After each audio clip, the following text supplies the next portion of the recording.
کہ وہ ہمارے اس مطالبے پہ کان دھریں، لیکن سیریس نہیں ہے، سنسیئر نہیں ہے حکومت اس سلسلے میں، اور انہیں عزیز ہے تو سینما ہال ہے، تھیٹر ہے، انہوں نے جی تھیٹر لگا رکھا ہے، سمجھ نہیں آتی کہ وہ اس طرح کے اقدامات کیوں کرتے ہیں کہ جس میں بچے ہمارے مزید پیچھے جائیں، والدین کورٹ کا راستہ اختیار کریں۔ دیکھیں تعلیمی ادارے بند ہونے کی وجہ سے جو ہمارے کم فیسیں چارج کرنے والے تعلیمی ادارے ہیں انہیں فیسیں نہیں آ رہی، اور فیسیں نہ آنے کی وجہ سے وہ تنخواہیں نہیں دے پا رہے، مکانوں کے کرائے، اسکول کے کرائے نہیں دے پا رہے، مطابق کیسز کورٹ میں چلے گئے ہیں۔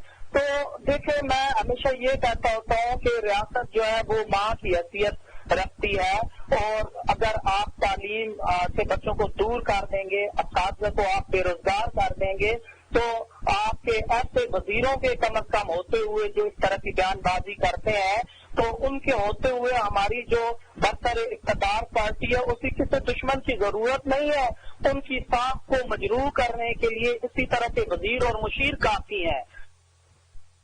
جی بہت شکریہ ملک ابراہیم حسین سے، صدر All Pakistan Schools and Colleges Association. آج یہ جو تعلیمی ادارے کھولنے کے حوالے سے اس وقت ایک ڈیڈ لاک کی کیفیت ہے، اس موضوع پہ ہم سے تفصیلی گفتگو ہو رہی تھی۔ یہاں پر ایک کمرشل بریک لیتے ہیں۔